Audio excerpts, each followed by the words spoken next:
Hello friends, now this question came in NEET 2016। NEET 2016 में एक question आया था। उन्होंने पूछा था कि इन सभी रिएक्शंस के लिए for the following reactions which mechanisms are followed या which kind of reactions are these. मैंने ऑप्शंस यहाँ नहीं लिखी हैं, लेकिन उन्होंने पूछा था कि ए रिएक्शन किस टाइप का है, what kind of a reaction is A reaction, B reaction किस तरह का रिएक्शन है, सी रिएक्शन किस तरह का रिएक्शन है। देखिए, अगर ए की बात करें तो आप सोचकर देखिए कि एक ऐसा रिएक्शन है, ये एलिमिनेशन रिएक्शन है बेटा। एलिमिनेशन का मतलब क्या होता है? एलिमिनेट करने का मतलब होता है खत्म कर देना, मिटा देना। तो इस सबस्ट्रेट में से, सबस्ट्रेट कहते हैं रिएक्टेंट को, इस सबस्ट्रेट में से क्या मिट गया, क्या निकल गया बेटा? यहां से एक H+ निकला है, यहां से H+ निकला है और इधर से ब्रोमाइड निकला है। देखिए, यहां से H+ निकला है, यहां से ब्रोमाइड निकला है और यहां पाई बॉन्ड बना है। यही बना है ना, प्रोपीन बना है। सो मतलब ये स्पीशीज जो हैं ये एलिमिनेट हो गई हैं, मॉलिक्यूल में से निकल गई हैं। That means this reaction A, this is an elimination reaction. ये एलिमिनेशन रिएक्शन है। अब कोई मेरे से पूछे कि ये कैसा रिएक्शन है, what kind of reaction is this? मैं कहूंगा जी दिस इज न्यूक्लियोफिलिक सब्स्टिट्यूशन। ये सब्स्टिट्यूशन है। कोई मेरे से पूछे जी कैसे? मैं कहूंगा जी यहां पर इस न्यूक्लियोफाइल ने यहां अटैक किया है इस पॉजिटिव कार्बन पर, ब्रोमाइड आयन यहां से निकल गया। अब अगर कोई मेरे से ये सवाल करे कि क्या ये एलिमिनेशन है, मैं कहूंगा ना, ये एलिमिनेशन थोड़ी है। एलिमिनेशन में तो चीज निकल जाती है, खत्म हो जाती है, उसकी जगह कोई और चीज आती नहीं है। यहां पर आई है, यहां ब्रोमाइड आयन निकला, उसकी जगह OH आया, तो this is substitution, this is not elimination. ये सब्स्टिट्यूशन है, ये एलिमिनेशन नहीं। एलिमिनेशन ये तब होता अगर यहां से कुछ चीजें निकल जाती पर उनकी जगह कुछ ना आता, पर यहां तो आया है, OH नेगेटिव आया है। इसका मतलब दिस इज न्यूक्लियोफिलिक सब्स्टिट्यूशन। कोई मेरे से पूछे ये कैसा रिएक्शन है, ये वाला, मैं कहूंगा जी दिस इज एडिशन रिएक्शन। मुझे कैसे पता ये एडिशन रिएक्शन है? क्योंकि मैंने यहां से कुछ भी नहीं हटाया, ब्रोमीन एक यहां ऐड हो गया है, राइट? तो this is addition reaction. So first reaction is elimination, second reaction is substitution and third reaction is addition. मतलब मैंने कुछ हटाया नहीं, जो ब्रोमीन था वो ऐड ही हुआ है यहां पर आकर। This is addition reaction, right? So this question came in NEET 2016। मैं उम्मीद करता हूं कि जो मैंने आपको बताया, पढ़ाया बेटा, वो आपको समझ में आया होगा। Thank you very much. Hello friends, now this question came in all India PMT 2011। All India PMT 2011 का क्वेश्चन है। Now the question says which of the following compound undergoes nucleophilic substitution reaction most easily? ये सभी के सभी aryl halides हैं। Aromatic ring के साथ hydrogen लगा है, अराइल हैलाइड्स हैं। बेटा अराइल हैलाइड्स में न्यूक्लियोफिलिक सब्स्टिट्यूशन मुश्किल होता है एल्काइल हैलाइड्स के कंपैरिजन में, पर असंभव नहीं होता, राइट? अगर मैं एडिशन एलिमिनेशन की बात करूं, इसमें एक न्यूक्लियोफिलिक सब्स्टिट्यूशन होता है जिसको एडिशन एलिमिनेशन कहते हैं। तो उस एडिशन एलिमिनेशन मैकेनिज्म के लिए सबसे ज्यादा रिएक्टिव ये फर्स्ट रिएक्टेंट हुआ, ये आंसर आएगा। कैसे? मान लीजिए यहां पर क्लोरीन है and this is NO2, right? Now here comes a nucleophile, pi electron shift किए, बेटा न्यूक्लियोफाइल इस पॉजिटिवली चार्ज कार्बन पर अटैक करेगा, यहां किया अटैक, यहां नेगेटिव चार्ज आ गया, ये क्लोरीन है, साथ में न्यूक्लियोफाइल है और ये लगा हुआ है NO2 ग्रुप, राइट? तो आप ये देखिए यहां जो इंटरमीडिएट बनता है दैट इज कार्बन आयन। ये कार्बन पर नेगेटिव चार्ज है तो ये कार्बन आयन बन गया। और सबसे बड़ी बात है कि ये जो कार्बन आयन है this is stabilized by resonance.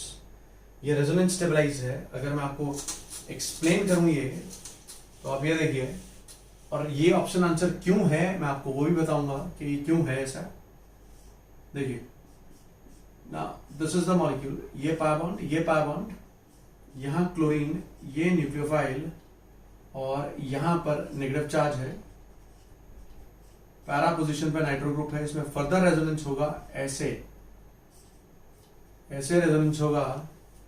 So this is the ring, ये रही रिंग, यहां क्लोरीन, यहां न्यूक्लियोफाइल, यहां पाई बॉन्ड, ये पाई बॉन्ड, ये N डबल बॉन्ड हो, कोऑर्डिनेट बॉन्ड हो, यहां नेगेटिव चार्ज, राइट? सो नाइट्रो ग्रुप यहां लगा हुआ है ये नाइट्रो ग्रुप यहाँ पर अटैच्ड है, NO2 इज अटैच्ड है, ये देखिए। फर्दर इसमें रेजोनेंस अगर मैं करूं तो बेटे ये नेगेटिव चार्ज नाइट्रो अपने ऊपर ले गया, ये नेगेटिव चार्ज नाइट्रो अपने ऊपर ले गया है। तो मैं ये समझाने की कोशिश कर रहा हूं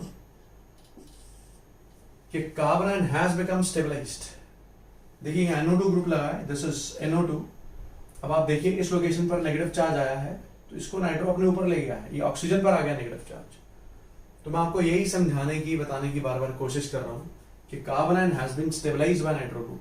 नाउ फर्दर व्हाट हैपेंस, यहां से क्लोराइड आयन लीव करेगा Cl नेगेटिव अगले स्टेप में, और यहां आकर वापस पाई बॉन्ड बनेगा ताकि रिंग की एरोमेटिसिटी रिस्टोर हो जाए। तो ये देखिए यहां से Cl नेगेटिव रिमूव हो गया है और नया न्यूक्लियोफाइल आ गया है। So this is nucleophilic substitution. This reaction has occurred via carbon ion formation. इस रिएक्शन में जो इंटरमीडिएट है वो कार्बन आयन है और नाइट्रो ग्रुप क्या कर रहा है, उस कार्बन आयन को स्टेबलाइज कर रहा है। इसलिए ये सबस्ट्रेट जो है, ये रिएक्टेंट जो है, ये सबसे ज्यादा रिएक्टिव होगा न्यूक्लियोफिलिक सब्स्टिट्यूशन के लिए। अब ये जो रिएक्शन का टाइप मैंने कर दिया, लिख के दिखाया। Now this is what you call as addition elimination. इसको एडिशन एलिमिनेशन कहते हैं क्योंकि पहले न्यूक्लियोफाइल का एडिशन हुआ है, फिर Cl नेगेटिव का अगले स्टेप में एलिमिनेशन हुआ है। So this is addition elimination mechanism, right. I hope कि जो मैंने बताया वो आपको समझ में आया होगा। Thank you very much. Hello friends, now this question came in JEE 2017, JEE 2017 का क्वेश्चन है। The increasing order of reactivity for SN1 reaction इसमें बताना है। देखिए SN1 रिएक्शन के लिए ऑर्डर ऑफ रिएक्टिविटी बताना है तो SN1 रिएक्शन में आपको पता होना चाहिए कि रेट डिटरमिनिंग स्टेप कौन सा है। बेटे SN1 रिएक्शन में रेट डिटरमिनिंग स्टेप होता है जिसमें कार्बोकटायन बनता है, वही स्लो स्टेप है ना। सो हमारा जो मेन एम्फेसिस रहेगा, हमारा जो मेनली ध्यान रहेगा वो कार्बोकटायन की स्टेबिलिटी की तरफ रहेगा SN1 की रिएक्टिविटी डिसाइड करते हुए। अब आप ये देखिए कि मैक्सिमम कार्बोकटायन कहां स्टेबल मिलेगा आपको। बेटा आपको मिलेगा थर्ड ऑप्शन में। थर्ड ऑप्शन में अगर क्लोराइड आयन यहां से ये बॉन्ड हेटेरोलिटिकली टूटे, साइड से टूटे, तो बेटा यहां कार्बोकटायन बनेगा। This is carbocation. ये कार्बोकटायन क्या है, दिस इज पैरामिथॉक्सी बेंजाइलिक कार्बोकटायन। ये देखिए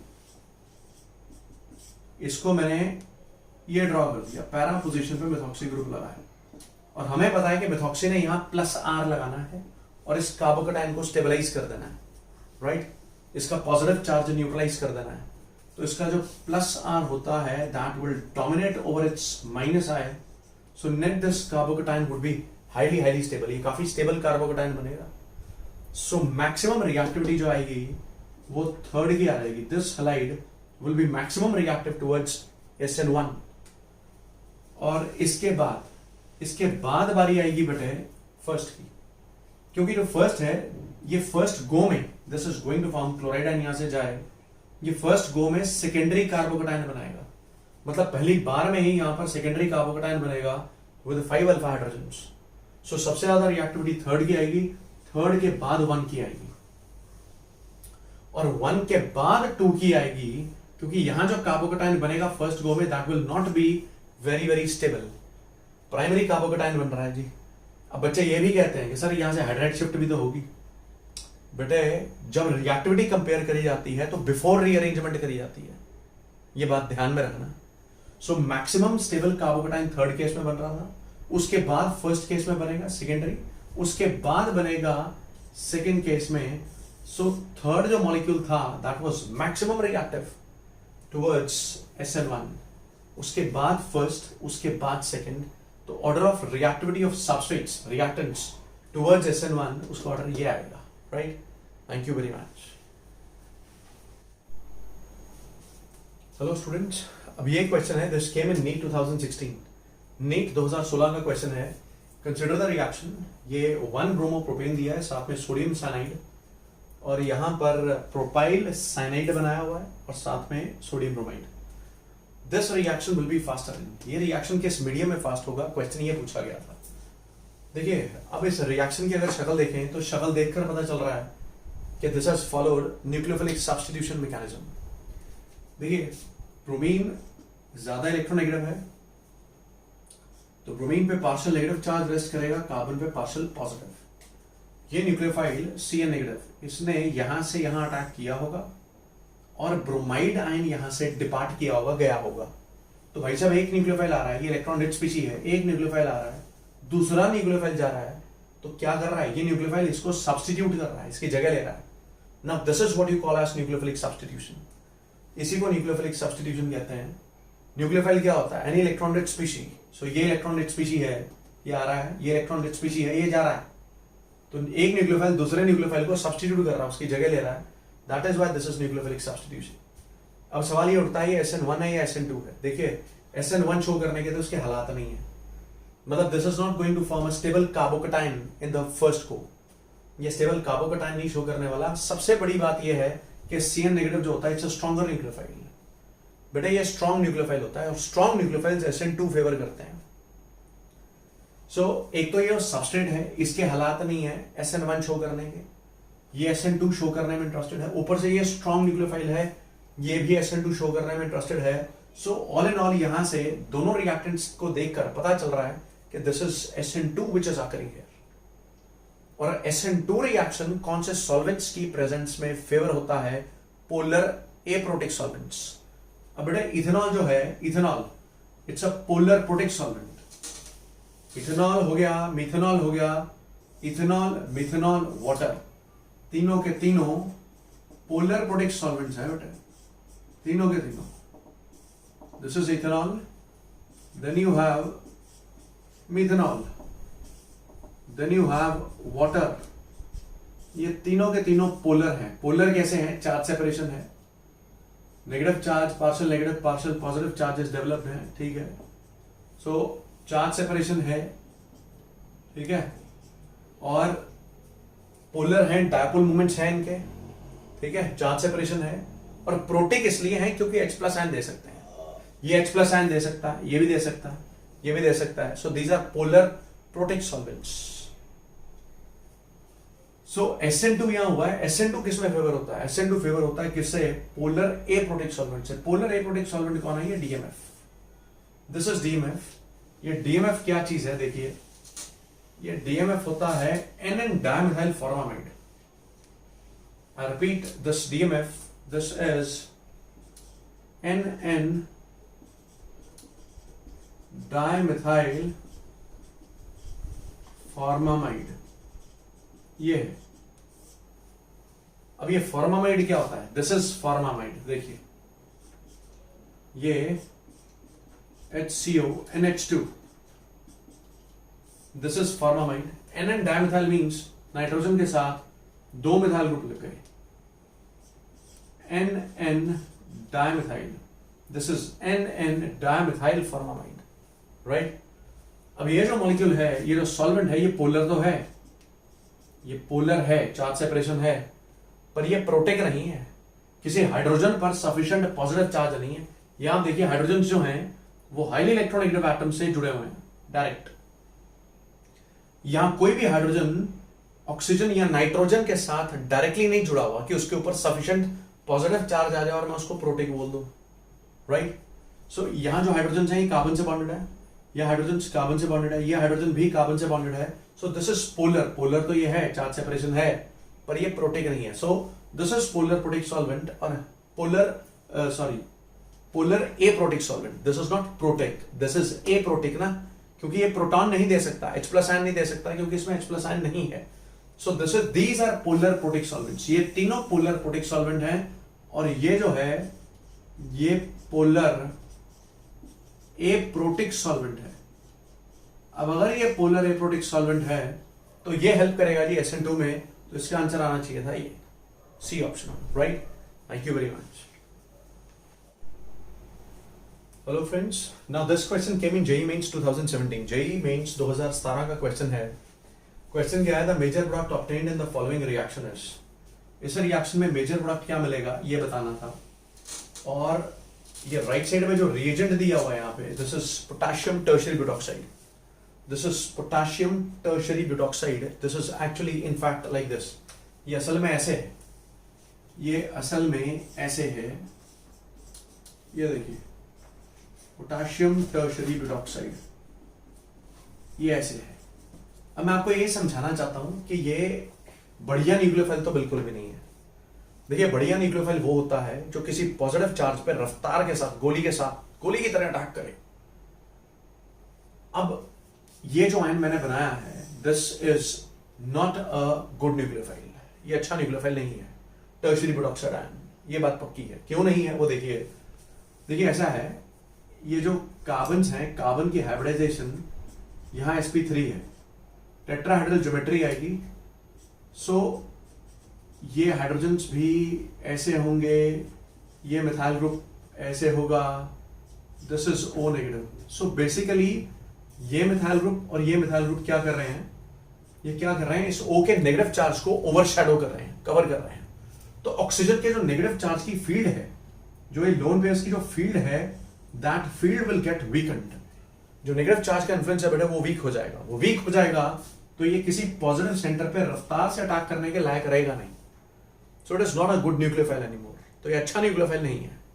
ये अच्छा क्या है, अच्छा बेस है ये। अब अगर ये अच्छा बेस है, सो ये अल्फा कार्बन हो गया जिसके साथ हेलोजन अटैच्ड है, ये बीटा कार्बन है, दिस इज बीटा कार्बन, और यहां पर हाइड्रोजन मौजूद हैं। सो बेटा टर्शरी ब्यूटॉक्साइड आयन क्या करेगा, ये अपने इस नेगेटिव एंड से यहां से H+ आयन निकालेगा, H+ आयन यहां से जाएगा, ब्रोमाइड आयन यहां से डिपार्ट करेगा, और ये इलेक्ट्रॉन जाकर यहां पाई बॉन्ड बनाएंगे, and this will result in the formation of N alkene. यहां पर एल्कीन बन जाएगा। देखिए कैसे बना, दिस इज C6H5, उसके बाद ये वाला कार्बन, इस कार्बन के साथ ये H है, CH, यहां पर डबल बॉन्ड बन चुका है, एक सिग्मा बॉन्ड तो आपको दिख ही रहा है, ये पाई बॉन्ड भी इन इलेक्ट्रॉन से यहां पर पाई बॉन्ड बन जाएगा, तो मतलब डबल बॉन्ड, फिर यहां कार्बन है, कार्बन के साथ again you have one hydrogen, वो ये रहा, और उसके साथ फिर फिनाइल रिंग ये रही। Now this alkene will be formed, ये एल्कीन बनेगा। सो इस क्वेश्चन में कैच बस यही था कि इसको न्यूक्लियोफाइल एक्ट करने की बजाय बेस एक्ट करना था। बेस एक्ट किया तो उसने एलिमिनेशन कर दिया। बेस एक्ट करने का मतलब क्या होता है, देखिए बेस कोई भी वो स्पीशी है जो H+ आयन निकाल दे।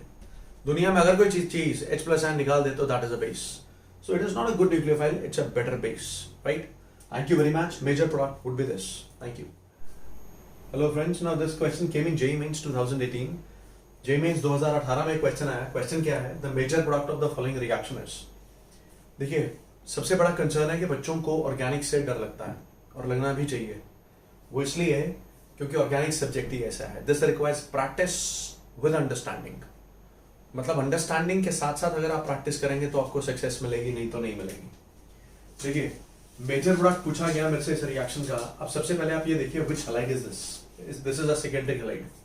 ये जो कार्बन है, ये वाला जो कार्बन है, this carbon is a secondary carbon. ये कार्बन दो कार्बन से कनेक्टेड है, सेकेंडरी कार्बन है, so it's a secondary halide. अब ये क्या है? This is sodium methoxide. This is actually sodium methoxide. So ये जो मेथॉक्साइड आयन है CH3O नेगेटिव, देखिए ऐसा है, मैं आपको भी ये समझाना चाहता हूं कि ये न्यूक्लियोफाइल और बेस दोनों ही एक्ट कर सकता है, right? It can act like a nucleophile, it can also act like a base. लेकिन जो सेकेंडरी हैलाइड्स हैं, सेकेंडरी हैलाइड्स के साथ ये मेजर प्रोडक्ट देता है बेस बनकर। बेस बनने का मतलब हो गया, अब ये तो अल्फा कार्बन है, राइट? ये बीटा कार्बन है, लेकिन यहां पर हाइड्रोजन नहीं है, there is no beta hydrogen here. यहां तो मिथाइल ग्रुप्स लगे हुए हैं, राइट? यहां पर you will be having two hydrogens, दो हाइड्रोजन्स होंगे। एक हाइड्रोजन वेज पर है, दिस इज ऑन वेज, और एक हाइड्रोजन है डैश पर। सो होगा क्या, ये मेथॉक्साइड आयन इस बीटा कार्बन से यहां से ये वाला H+ आयन निकालेगा, ये वाला, राइट? इसमें जो एलिमिनेशन होता है वो एंटी पेरिप्लेनर ज्योमेट्री में होता है। एंटी पेरिप्लेनर का मतलब हो गया, मैं वैसे बता रहा हूं, खैर इस क्वेश्चन में तो उसका कोई खास कंसर्न नहीं है। देखिए, अब ये वाला जो हाइड्रोजन है जो वेज पर है, दिस इज टुवर्ड्स ऑब्जर्वर। मान लीजिए कोई मॉलिक्यूल को ऊपर से व्यू कर रहा है, ऊपर से देख रहा है, तो ये वाला हाइड्रोजन उसकी तरफ है, और जो डैश वाला हाइड्रोजन है वो नीचे है, ऐसे। तो अब मैं आपको ये समझा रहा हूं, बता रहा हूं, यहां दो मिथाइल ग्रुप्स हैं, मैं आपको अभी ये समझा रहा हूं, बता रहा हूं कि मिथॉक्साइड आयन आएगा और ये H+ नहीं निकाल सकता मिथॉक्साइड, क्योंकि अगर यहां से आएगा H+ निकालने तो ब्रोमीन पर भी लोन पेयर पड़ेंगे। ब्रोमीन इलेक्ट्रॉन रिच है, ये मेथॉक्साइड आयन ये भी इलेक्ट्रॉन रिच है, अगर ये यहां से इस H प्लस आयन को निकालने आएगा तो इसमें और इसमें रिपल्शन हो जाएंगे, दोनों ग्रुप्स एक दूसरे के पैरेलल आ जाएंगे. दैट इज वाई यहां जो एलिमिनेशन होता है that is anti periplanar. Anti periplanar means, अब अगर मैं इस ब्रोमीन और इस H को देखूं तो ये दोनों सेम वर्टिकल प्लेन में है, they are in same vertical plane, right, they are in same vertical plane but anti orientation है. एंटी ओरिएंटेशन मतलब ये इसके एग्जैक्टली ऑपोजिट है. सो मेथॉक्साइड आयन आएगा, यहां से H प्लस आयन निकालेगा, दिस H प्लस आयन, यहां से bromide ion goes and these electrons will come here and form a pi bond. तो यहां पर जो मेजर प्रोडक्ट मिलना है वो एलिमिनेशन से मिलेगा लाइक दिस. ये कर दिया मैंने elimination. So this is E2 elimination, it's a strong base. So E2 elimination हुआ है. सो यहां पर जो ये क्वेश्चन था इसका आंसर मेजर प्रोडक्ट जो बनना चाहिए वो ये बनना चाहिए. सो आई होप कि आपको जो मैंने बताया समझाया वो आपको समझ में आ गया होगा. Now this will be named as 3,3 dimethyl cyclohexene, right. It will be named as, आप नॉमेनक्लेचर यहां से स्टार्ट करेंगे ना, 1 2 डबल बॉन्ड को प्रेफरेंस देंगे, 3 4 5 एंड 6, 3 पर 2 मिथाइल ग्रुप्स हैं. So 3,3 dimethyl cyclohexene, this will be the major product. Thanks very much.